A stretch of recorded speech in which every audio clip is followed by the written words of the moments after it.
First of all, welcome. Thanks again for joining us. The reason behind us putting this webinar on is there's lots of different things out there at the moment with regards to advice or things that are labelled as advice and aren't overly clear. AFPI put together a great interpretation for this. They delivered that webinar. There's been some great advice that way, but the government have been a bit laissez-faire, shall we say, and a bit open and not really honed down on things. So we'll do our best today with that one for you. There may be things with regards to specifically focus on different sports. So if it's something specific to do with cricket and cricket equipment, then we may refer you to the English Cricket Board to have a look at their particular stipulations. But we'll help as best we can with everything that we've got together for you today. Another reason for us putting this together is we had lots of schools asking us for certain information, for certain practical support, things to implement in the school, and we've had to be implementing things ourselves as we work with schools, we work in schools, and we have done throughout in some schools from the request of the school and made sure that we're meeting all guidelines. So there's certain things we've had to do as an organisation to support our schools, but also that we've had to put in place internally that will be able to support you as well. A little bit of background of who's actually speaking. So my name's Dan. I'm the one on the left. Myself, I've been in the industry about 10 years now. I've been with Aspire for 7 of those years. I'm the development executive for the organisation. I've come through from delivering programs to supporting schools, ensuring that they've got everything in place that they need, meeting risk assessments, and making sure all legislation is in place as well. So I've come from a supporting school background, also set up and run the West Midlands PE School Sport Conference, which we had over 100 people at last year. So my whole role is around supporting people like yourselves and ensuring everything is running as it should be in schools in regards to PE school sport and physical activity. So I'll just introduce you to my colleague, John, who's co-presenting today. Afternoon, everyone. As Dan said, my name's John Davis. I am the operations manager at Aspire Sports. I've been with Aspire for almost 10 years, where I've delivered the majority of all of our programs, from PPA cover to our curriculum support, pupil development, and I'm also a qualified bike ability instructor. My day-to-day role now is the running of our delivery team. I arrange their timetables, and CPD opportunities, team support, arrange quality assurance checks. I support with our HR, and I'm also responsible for our 8 active camps across the West Midlands and ensuring that they remain Ofsted compliant at all times. We welcome questions throughout, and our colleague Luke, say hello, Luke, if you can. Afternoon, everyone. Luke's there between all 3 of us while we're presenting. We'll be manning the chat and supporting where we can. If you've got any questions, please feel free to type them into the chat. Like I said, we want to interact with you guys. We want to make sure we're answering as many questions as possible. There is, of course, the Q&A section at the end where we'll get through those questions. So if you've got questions throughout the presentation, if you've got something that springs up there and then, we'll try and answer it, but it might be that we leave it till the end so we can have a more in-depth conversation about it and make sure you've got everything that you need. So yeah, any questions you've got, whack it in there for us and we will help as best we can and focus on it in the Q&A. Quickly, those of you that don't know about Aspire, we're based in the West Midlands. We've got 16 years in this sector, and we believe that the only way to solve the current physical inactivity epidemic is by working and collaborating with like-minded people in organisations and schools. We're closely linked with AFPI, the Association for Physical Education, not only through our business association, but the prestigious Professional Development Board, Kite Mark, for our programmes such as the PE curriculum support. It's the only one of its kind to have that. So everything that we do, and I know that Sue Wilkinson from AFPI has presented that data to the DFE, so everything that we do is, again, falling in line with and trying to make sure we work in line with DFE guidance, AFPI guidance, and then supporting schools doing the same things as well.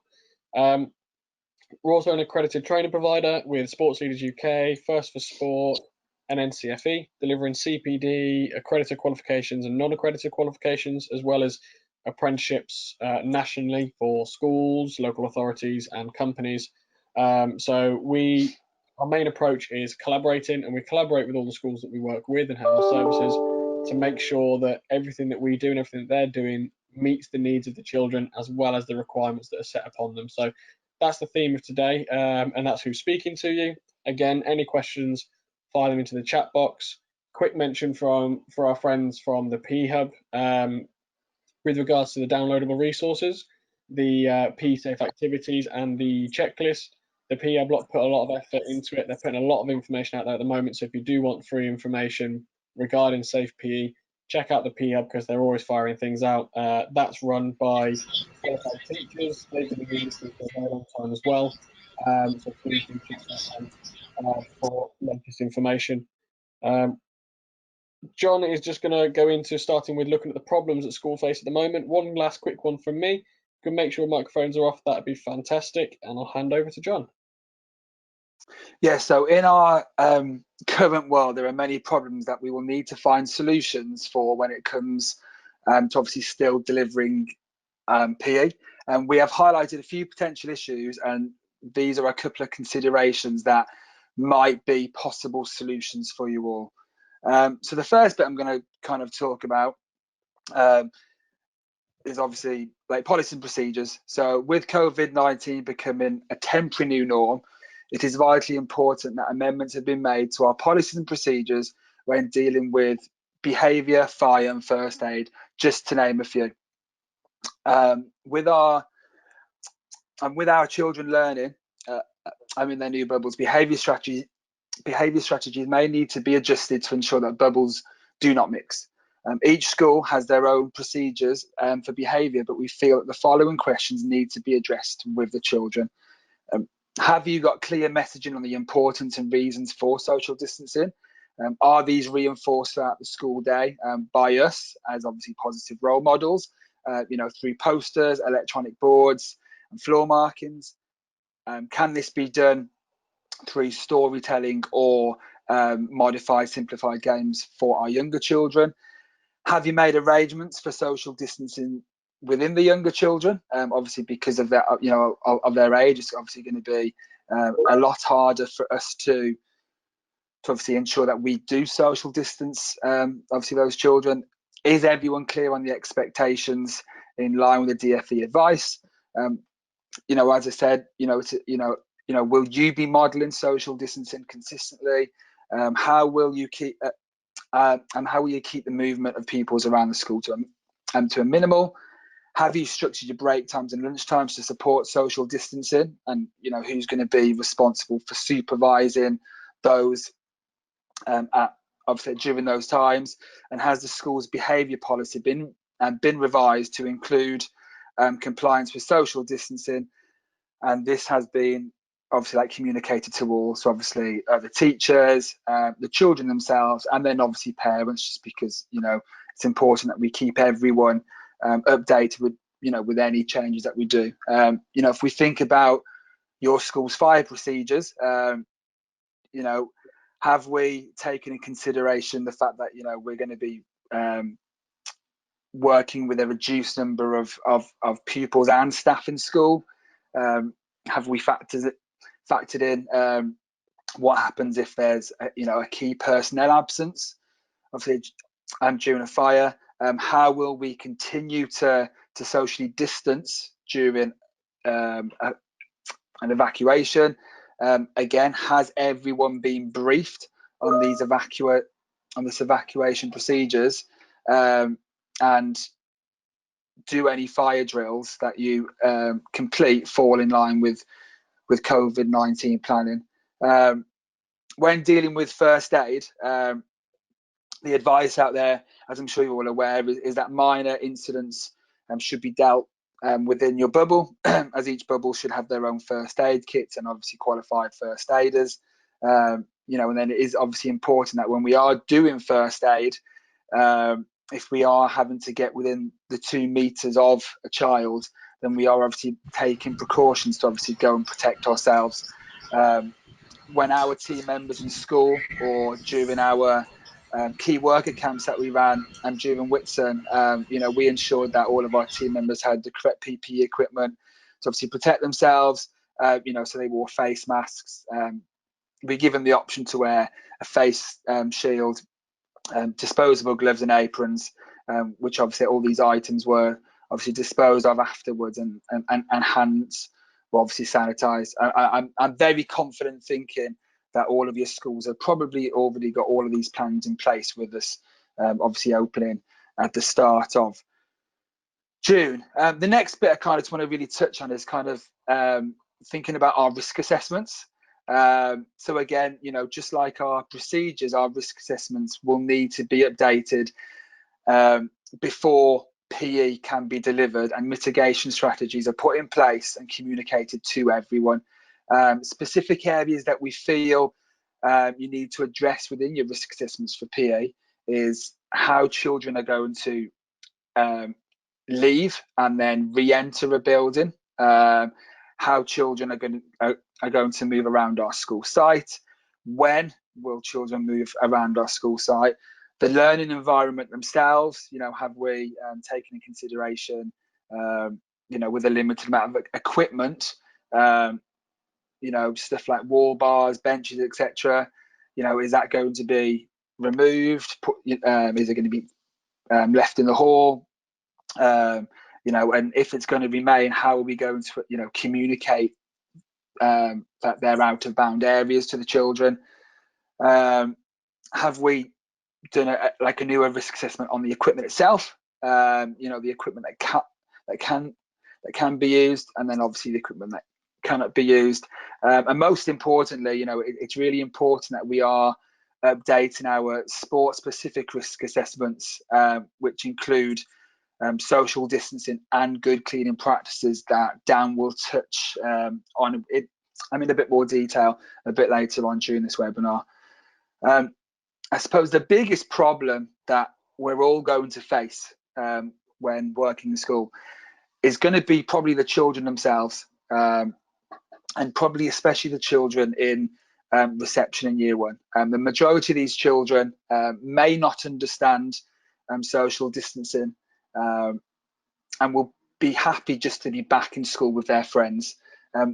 You'd like to think with year 6 that this should be easier to do, because they're 10 and 11 years of age, but again, they've spent up to the best part of potentially 12 weeks without seeing their best friends. They're going to want to be back with their friends, because as we know, they will be leaving school in 5 to 6 weeks time, and then obviously going on to their secondary school afterwards. So we've come up with some potential solutions to obviously get around the children for PE. As per the guidance, it's recommended that outdoor space is used for exercise and education. Research has suggested that being outside can limit transmission of coronavirus or any other viruses. Being outside should also allow the children to socially distance better, as there's a greater amount of space available, so they can obviously find more space. Each school's context will vary, and the needs are likely to be greatest where children have not been able to access remote education consistently. Children who have limited opportunities for exercise, so whether that's at home for the last 12 weeks, should really be encouraged to physically exert themselves, making use of supervised non-touch running games within their group. With this statement, it brings me to another potential issue, which could be, what do I teach, and have I got the confidence, knowledge and resources to teach it?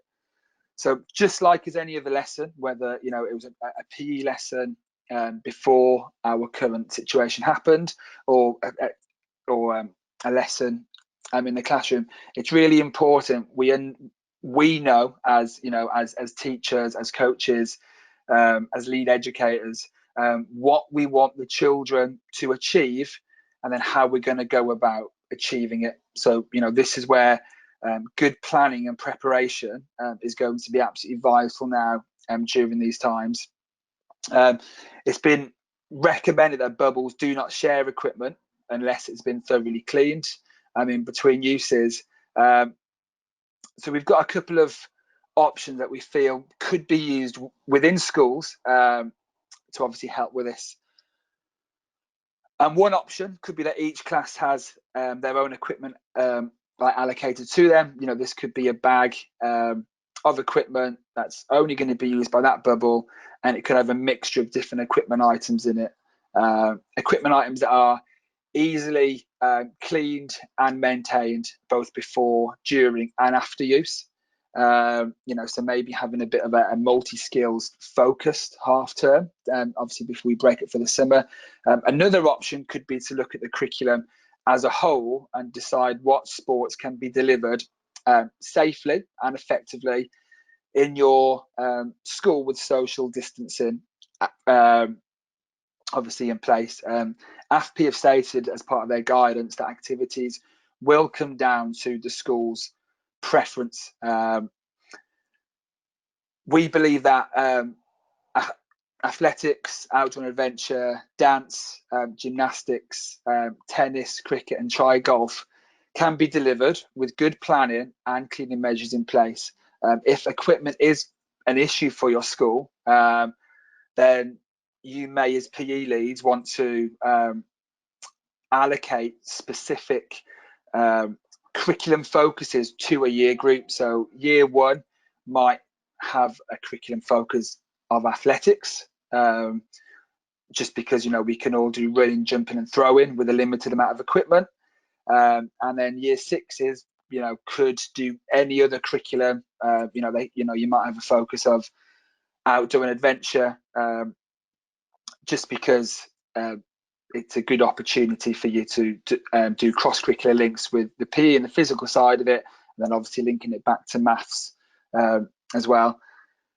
I know Dan's touched at this at the start, but we have put together like a small resource that everyone will receive after attending this webinar with some example lesson plans on. And these lesson plans I've planned with social distance in mind, which obviously myself and Dan will talk about in greater detail. So on that note, I'm going to pass you back to Dan, who's going to do the next bit. Thanks, John.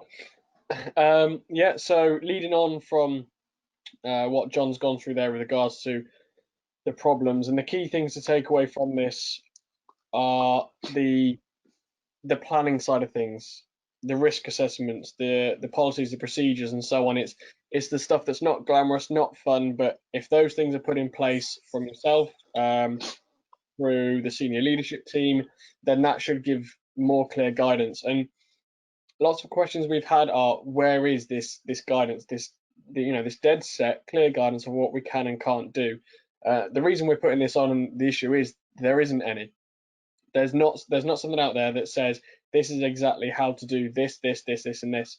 So like I said, with regards to sports specific, it's advisable to go to, for example, football, the FA, for cricket, the ECB, and go to those bodies and see what they're putting out, because that will be more specific to the equipment and supports delivered. AFP have put a great interpretation together, have a little look at that. But with regards to what you need to be doing as PE leads and school leads, it is the non-glamorous stuff. And that leads me on to actually looking at the PE lesson. So first of all, what do we do before a PE lesson? So the proactive measures.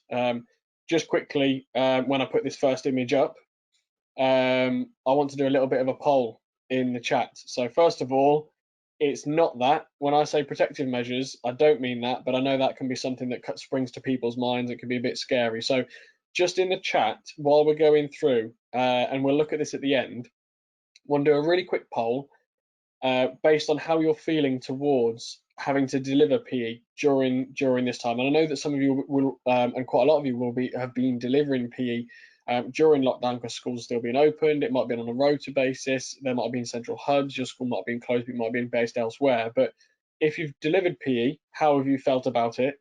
But also with regards to, if you haven't yet, but you're going to have to now, how do you feel about it? So if you're feeling excited, just put the letter A in there, and feel free to type excited if you want. But letter A is excited. B is you're quietly confident about what to do, and you're quietly confident about delivering it. C is you're not sure what to do, and D is you are absolutely petrified. Hopefully that's covered the spectrum, but just to remind you, again, please interact as much as possible in the chat. A is not sure what to do. A is excited. Apologies. A is excited. B is quietly confident. C is not sure what to do, and D is petrified. So please feel free to fire those in. We'll have a little bit look at that later on and try and we'll figure out which is the most. It's seeming quite balanced as you're putting them in now, so thanks very much for that. Going back to the slide, when I was saying about what you have to do with regards to protective measures, it's not that. We don't want to see people in that. It'll completely freak the children, and it's actually not necessary. John mentioned about PPE earlier. That was with regards to school demands and meeting certain requirements, especially first aid side of things, as John mentioned.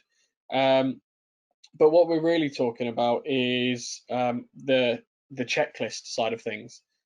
And that is a checklist that we've created a checklist for you to guide and help you, and that's one of the free resources, the Safe PE Practice Checklist. And it's just to ensure that there's safety for you, your pupils, your colleagues, and everyone in the school and everyone that's linked to the school. So different things to think about are the physical and organisational measures. So room layouts, are the entryways to working areas clear? You might have things like John said, once you've put risk assessments in place, once you've put procedures in place, once they're advertised across the school, room layout for PE, you should be outside as much as possible, but if you have to be inside, is it feasible? If it is, what does that look like? And make sure everyone's aware of that. How they can go in and out of the room. You may have teachers having to walk through the hall to get from one class to another. It completely depends on your site, and that's why there's no definitive for this, because every school's needs and every school's site requirements are completely different. With that being said, if it has to be inside, does that mean that the group sizes have to be smaller? And that's not a problem. If your PE group all of a sudden goes down to 6 to 8 children, then that is what has to happen for PE to be safe. But going back to what John mentioned, it's a case of we need to make sure that the opportunity is still there for these children. They may have been sat not doing much. Some of them may be in school, which is great, but a lot of them won't have been. And we don't fully know what's been happening at home. We don't know how active they've been. So we need to make sure this still runs. You want to reduce where possible or avoid altogether sharing equipment. Has the area, so not just the equipment, but has the whole area been sanitized before use, as well as the equipment being sanitized before use? And have all participants, which include yourselves, includes any support staff, have you all gone through with the pupils your personal hygiene routine? Does the school have a personal hygiene routine in place? If not, I'd suggest that you put one in place. What that is, again, I've not seen a specific guide for it, but follow the guidance as best you can with regards to government guidance, social distancing, so on and so forth, and get that in place and make sure that's communicated clearly. So preparing the start of the lesson, we suggest pupils wearing PE kit to school to reduce the need for any teacher contact with regards to supporting changing shoes, getting changed at all.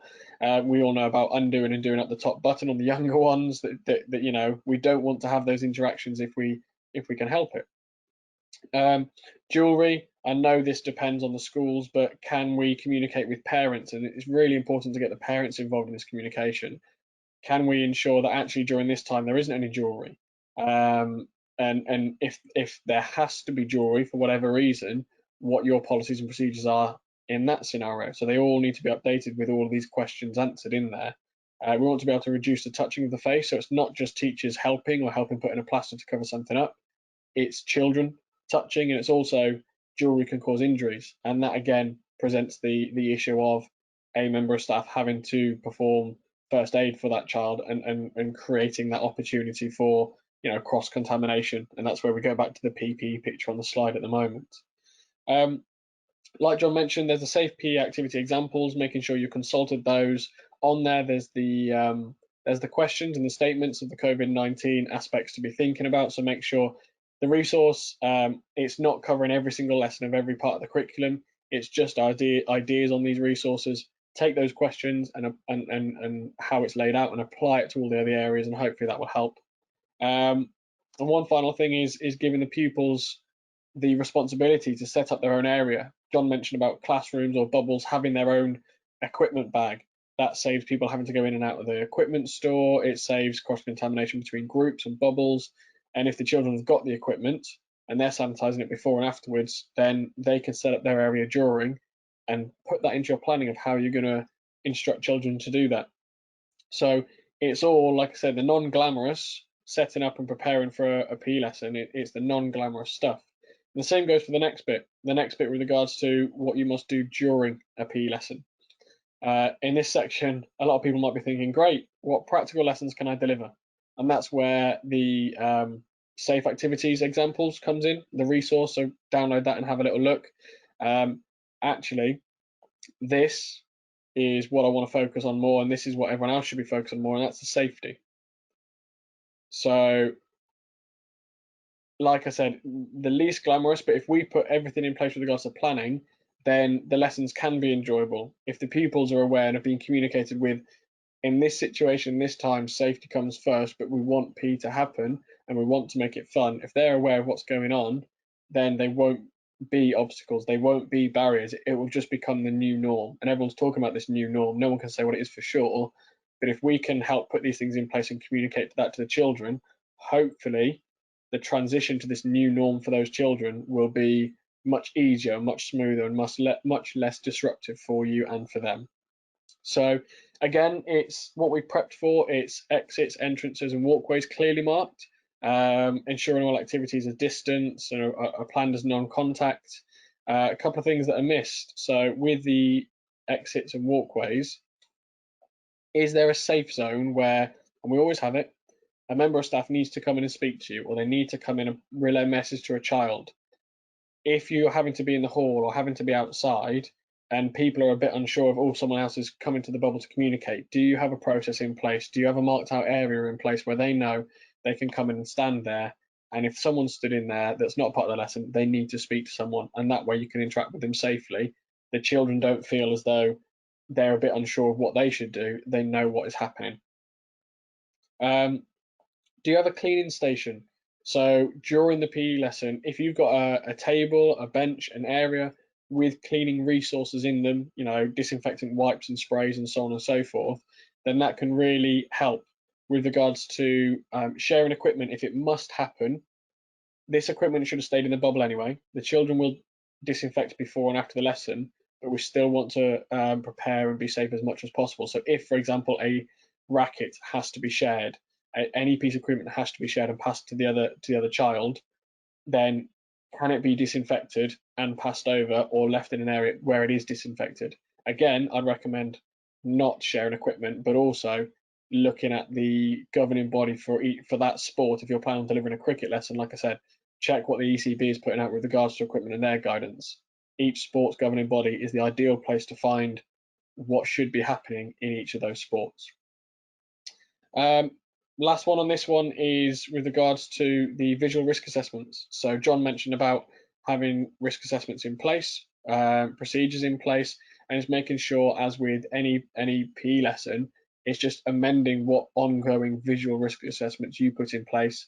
And it may be when you first start delivering PE, you realise that's too close, that has too much interaction, and changing it from there. This is an unprecedented circumstance where no one has got this all set up and prepared and knows through experience this plan means this outcome and this is what's going to happen in the lesson. There's loads of resources out there, but no one has actually put this into practice as much as having a whole class back, for example, or large bubbles back, for example. We've been working in schools, and John's went through a few things that we've done, but as far as experience goes, that's as much experience as anyone's got. So there will be some learning curve to this. After a PE lesson, so just looking at the next bit after a PE lesson before I hand back to John, there's some key areas, and I'll just flick all three of these up on the screen now, and that's looking at the equipment, that's looking at the personal hygiene, and that is looking at the procedures. Apology if it's a slightly broken record, but again, taking guidance from the government, taking guidance from the Association for PE, these are the imperative actions, and these will start to formulate a picture in your mind and in the school on a plan of what should be happening. And in each school, it's going to be different. Like I said, there is no definitive guide of this should be happening. So it's all about how your setting works and how it can work best for your pupils and your children, making sure we meet the safety guidelines and making sure we put everything in place that we need to have in place. So again, children sanitize their own work area. If you're in a hall, that means the floor as well. Children sanitize all the equipment they've used before returning it. And again, making sure when they return it, that's done in a safe way. How can that be done? Personal hygiene routines carried out by all, including teachers, including support staff, anyone at all that's part of the lesson, or has to come in and go out from the lesson, make sure that they're doing their personal hygiene as well. Distance changing. So as I'm aware, the majority of you have been in school still the whole time. You may have had smaller groups of children, so changing in different rooms may have not have been as much of an issue. Now we're getting more children back in.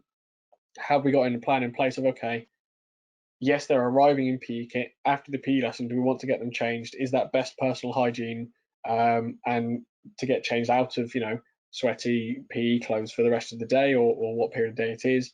If so, what are the designated areas or designated rooms where that can take place, and how is that being communicated to not just only those that are taking part in PE, but to others, so they don't go in and use those rooms? So that before, during, and after, that pretty much sums it up. I've seen we've got a couple of questions. I'll answer Nikki and Noel. I'll answer those at the end of the Q&A section, just because I'm sure we're pressed on time at the moment, but I will get back to those, I promise. I'll just hand back to John, looking at about a little bit of debate that's going on at the moment as well. Yeah, so there is much debate at the moment about whether we should start any new learning, and is it pointless, and should the focus just be on engaging children in physical activity again? There are plenty of pros and cons for both, but we believe this is an ideal opportunity to support the children with new learning or further skill development, just purely down to the number of children that you're going to have obviously now to focus on. With fewer children being in our classes now, it's a great opportunity for us to give that one-to-one support to really enhance a child's skill further. So yeah, as we said obviously previously as well, this is also a really great opportunity to get children physically active again through high intensity lessons. So how can external companies like Aspire help? We've since lockdown has started, we've supported our schools. I'm in a numerous of different ways, and I just want to share some of those ways with you. So one way that we've supported our schools, obviously before the schools reopened, was we still had team members going into schools and obviously working with key worker children, both delivering physical education still, and also being an additional pair of hands back in the classroom environment. Since schools have reopened, we still have team members going into schools to work with those obviously key worker children, because if they are outside of reception year 1 and year 6, obviously, and those children are still able to come into school. Again, since the schools opened on the 1st of June, we've had team members working in one school over a set amount of days, working with a specific bubble of children, again, so making sure that they're not, mixing between bubbles. We found that a couple of our schools, it's been really beneficial, us working with one bubble across multiple days, just because, again, it's time and space dependent within your school, but schools have used our expertise to have a morning PE lesson and then an afternoon PE lesson. So again, it's really helping us support that notion of getting children physically active again, and utilising all the time that we have left before the summer, and to obviously do that. And then we have had a couple of our schools have used our team members to be kind of like more of a facilitator of physical education or activity. So our team members have gone in, they've set an activity up, outside for a bubble to come in. They've then removed themselves from that bubble and kind of stood back and observed from distance, but had communication with the teacher within the bubble about what to do next, how they can progress it, how you know, and how they can still differentiate that learning. So the children are getting the benefit of having our expertise there, but it's also helping support any potential development needs that teacher might have as well, obviously with their PE delivery, or if it's just a confidence thing. You know, I saw lots of people like putting the letter C in earlier. You know, so you know, our team have been supporting teachers with the setting up of PE. But whatever you decide to do, you know, when it comes to teaching PE, there's three things that I personally feel you need to make sure that you're doing. The first thing is make your lessons fun. The second thing is inspire the children to want to participate in PE again. But most importantly, I think the third and final reason is enjoy yourself. You know, these times, as you know, we've said, and everyone is saying, we've never known times like this. So although we're still learning and everyone is still learning on, you know, our new world, it's important that we still have fun and enjoy ourselves whilst doing that. You know, like what Dan has, you know, has said at the start and kind of throughout the webinar so far, you know, for further advice, you know, it's really important that, you know, you still look at, you know, using AFP, so they've got a really good guidance document out. UK Active have got a really good document out as well about kind of the cleaning and kind of the do's and don'ts of environments and equipment. You know, Youth Sports Trust have got some really good literature out as well. And then, you know, touching on, you know, specific sporting governing bodies, you know, they're all drip feeding what they believe is going to be good practice for their sport. You know, so you know, continue to obviously check out on their main websites. I mean, everyone is saying the same thing though.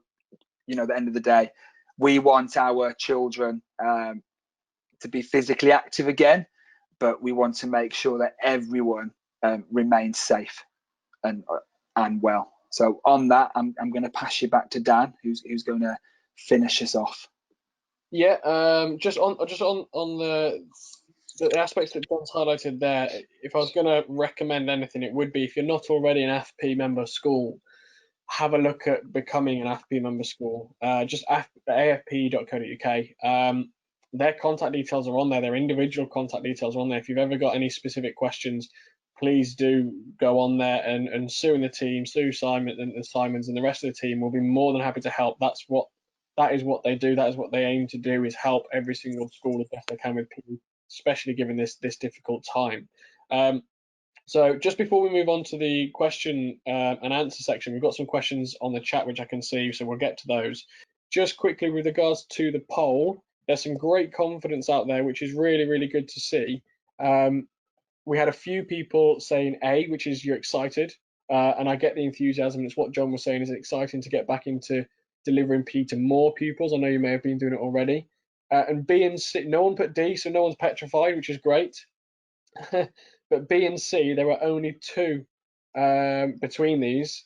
B crept ahead with two more, which is you're feeling fairly confident with things, and C, a little bit apprehensive and unsure. So it's very, really close between those. So what that says is there's lots of people sitting on the fence, but it was kind of what I expected. So from that, it's good to see the confidence. Hopefully, we've answered some questions with regards to those that aren't sure what they should be doing. But hopefully we can get through some of these questions in the chat box now for you. So if I start with the first one and scroll back up, the first one was from Nikki, who said, so even in bubbles, equipment needs to be cleaned before and after use. John, would you like to just weigh in with regards to cleaning your equipment within bubbles? Sorry, I was on mute then. Obviously a bonus. Yeah, again, this is just going to come down to your school's preference. You know, we're not saying you've got to clean equipment between use. Obviously, like if it's just kept for that bubble, obviously we're just making a recommendation on what we believe is going to be good, safe practice. So, even if equipment is just staying within that bubble, I think if the children and yourselves are in good habits of cleaning down after use, you're just going to limit any potential risks moving forward. I hope that answers that question. Fantastic. Thank you very much, John. The next one is from Noel, who says, I appreciate we're in unprecedented times and globally we're learning on the job, but what are other countries such as New Zealand and China doing? What I'd hate to do in this is to pronounce myself as an expert on what's happening globally. I know that there's been a couple of things put out there and from Australia as well, and colleagues have gone on it and said there's a couple of good ideas on there, but some of it isn't actually relatable to how we operate in this country. So what I'd say is, with regards to other countries, please feel free to look yourselves. We've been on a couple of webinars, and there's been a couple of things that have aligned, which actually we've covered in this webinar with regards to the safety protocols and the procedures. But there are some things that just aren't applicable to what we're doing. And a lot of things that they do cover are with regards to cleaning and procedures along those lines. And that's where I say having that checklist in place is fantastic, but also referring to the UK Active and the national governing body for the sport in particular is key. Lorna, we're told that breathing heavily can release more droplets into the environment, and making sure, ensuring this will limit activity indoor. Any advice related to this? Again, each school is very different in size of halls and space available, and it may be when you do your risk assessments with SLT, if you look at your hall, don't feel 100% comfortable and confident that it's going to be safe, then it might be a case of, okay, either PE happens outdoors or it doesn't happen. That is completely your call. Some schools we're working in are doing it in halls and with reduced numbers, but that's based on just some schools. That is not concrete guidance. That is just what they want us to do, and what they feel is safe. I think one thing that might answer some of these questions and hopefully settle some nerves is, because there isn't 100% set guidance, it is off your discretion whilst following the guidance that you can find for the sports. Your needs are very different between each of the schools. And I don't know if you've got anything else to say about safety being indoors, John. No, I think you've kind of, it's like, I think you've touched, kind of like what you need to say. But yeah, just to kind of add my bit to it, it's about you being specific to your school. If you feel that your hall is large enough where you can get children to a state of exhaustion and they can recover with enough space around them, then why not? If you feel that your hall is not large enough, or there's too many potential risks in place, like equipment being, on the side, etc., then that's obviously going to come down to your planning. And obviously, that's when you'd obviously think, well, I can't get them physically exhausted in the hall, so I'm going to do X. But when I get outside and I've got more space, that's going to be your opportunity then to get them physically exhausted. Yeah, I completely agree. Thank you, John. Another one from Nikki saying, do you believe after school clubs will be back again in September? Apologies to avoid this one, Nikki, but that's a bit of a crystal ball question. It would be great if they could be. However, we really don't know what's going to happen. If there's going to be another spike with regards to COVID, then that could set us right back. If everything goes on plateaus and really starts taking a dive and goes nowhere near that that the government have put in place, then it might be that guidance changes throughout the summer. With us still being in June, unfortunately, that's just not something that we can answer at the moment. A couple of people who mentioned links, we have put those down a little bit later on. Stefan, if you're still with us, Stefan, with regards to you run a service similar to ourselves and how to interact with schools and head teachers with raised concerns. I'll answer that from a school's perspective. But Stefan, if you drop me an email, we've got a national network of 28 organisations, and we support them, like yourself, we support them with the times at the moment. So drop me an email separately about that one. But With regards to schools working with external organisations, it is completely up to your discretion how you do that and if you do that. And that's coming from an organisation that delivers in schools. So we at the moment have the majority of our staff furloughed. We do have some staff working in schools, but that's only on the request of the schools. And we specifically won't go in there until they have sent us their updated risk assessments and procedures that specifically state the COVID-19 risk assessments have been taken place and what procedures we need to follow. So there's extensive organisation prior to that, but that's based on what the schools have wanted from us and what we've put in place.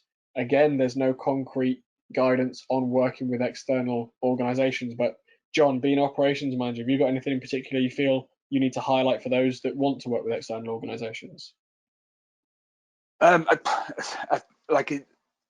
Obviously, it's going to be down to ensuring that you as a school are in the position to obviously welcome external companies or coaches obviously in your environment and maintain their safety.